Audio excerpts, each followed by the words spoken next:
میرے وہ نادان بھائی اور بہنیں جو کریم اللہ کی رحمت سے مایوس ہو کر کہتے ہیں کہ اب میری توبہ کا کیا فائدہ؟ تمہیں اندازہ نہیں میں کتنا بڑا گنہگار ہوں، تمہیں معلوم نہیں کہ کس قسم کے گناہ کرتا رہا ہوں، میں تو بہت برا ہوں، یہ توبہ تو نیک لوگوں کے لیے ہے، اور میں بار بار کوشش بھی کر چکا ہوں، مجھ سے نہیں ہوتا، اور میں اس بارگاہ میں جاؤں بھی تو کس منہ سے جاؤں؟ میں نے تو ساری زندگی گناہوں میں برباد کر دی ہے، اب وہ مجھے کیوں قبول کرے گا؟ وہ مجھے کیوں معاف کرے گا؟ میں تو اس کی بارگاہ کا بہت بڑا مجرم ہوں۔ میرے نادان دوست، اس کی رحمت کا موازنہ دنیا والوں سے نہ کر۔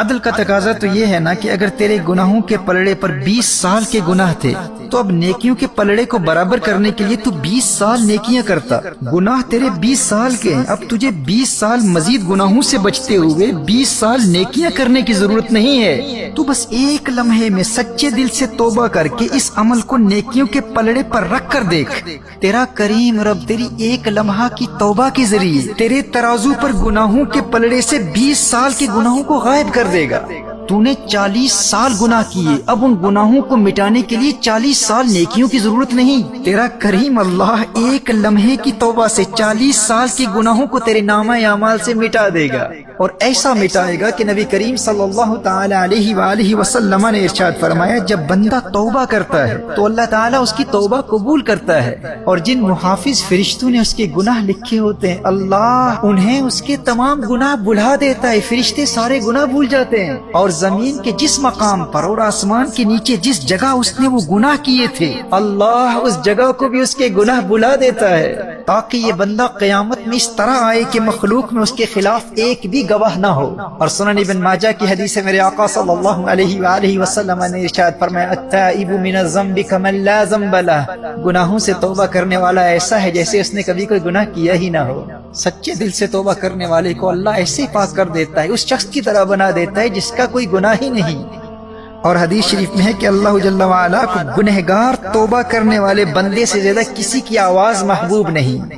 میرے دوست تو کہتا ہے کہ میں کیا منہ لے کر اس کی بارگاہ میں جاؤں؟ میرے نادان بھائی، میری نادان بہن، تیرا رب ایسا کریم ہے کہ اسے تو توبہ کرنے والوں کی آواز سب آوازوں سے زیادہ پیاری لگتی ہے،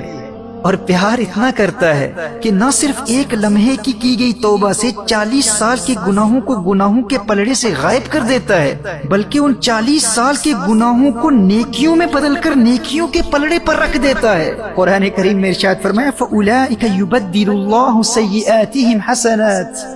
تمہارا رب ایسا کریم ہے، توبہ کرنے والے گنہگاروں سے اتنا پیار کرتا ہے کہ نہ صرف اس ایک لمحے میں کی گئی توبہ سے گناہوں کو نامہ اعمال سے مٹا دیتا ہے، بلکہ اس ایک لمحے میں کی گئی توبہ سے تمہاری زندگی بھر کے گناہوں کو نیکیوں میں بدل دیتا ہے۔ دوستو، دنیا کی محبت کے معیارات اور ہیں، عدل کا تقاضا کیا ہے؟ عدل کا تقاضا تو یہ تھا نا کہ 40 سال کے گناہوں کے بعد 40 سال توبہ کرواتا ہے، تو پھر جا کر 40 سال کے گناہوں کو معاف کرتا، اور پھر مزید 40 سال اگر ہم نیکیاں کرتے تو اب وہ 40 سال کی نیکیاں ترازو کے نیکیوں کے پلڑے پر رکھی جاتی۔ فرمایا، نہیں میرے گنہگار بندے، تجھے علم ہی نہیں ہے کہ مجھے توبہ کرنے والے گنہگار سے کتنا پیار ہے۔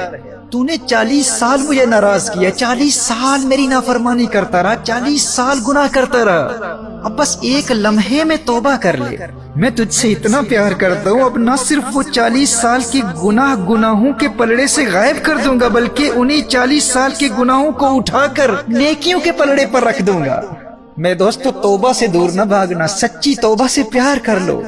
تم اگرچہ گنہگار ہو، بدکار ہو، سیاکار ہو، لیکن تمہارا اللہ تم سے اتنا پیار کرتا ہے، سچی توبہ کرنے والے گنہگاروں سے اتنا پیار کرتا ہے کہ ایک لمحے کی سچی توبہ کرنے والے 40 سال کے گنہگار و بدکار کو 40 سال کا پرہیزگار و نیکوکار بنا دیتا ہے۔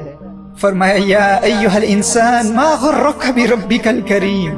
اے نادان انسان، آخر کس چیز نے تجھے تیرے کریم رب کی بارگاہ سے دور کر دیا؟ تو اس کریم کی بارگاہ سے بھاگتا پھرتا ہے جو تجھ سے اتنا پیار کرتا ہے۔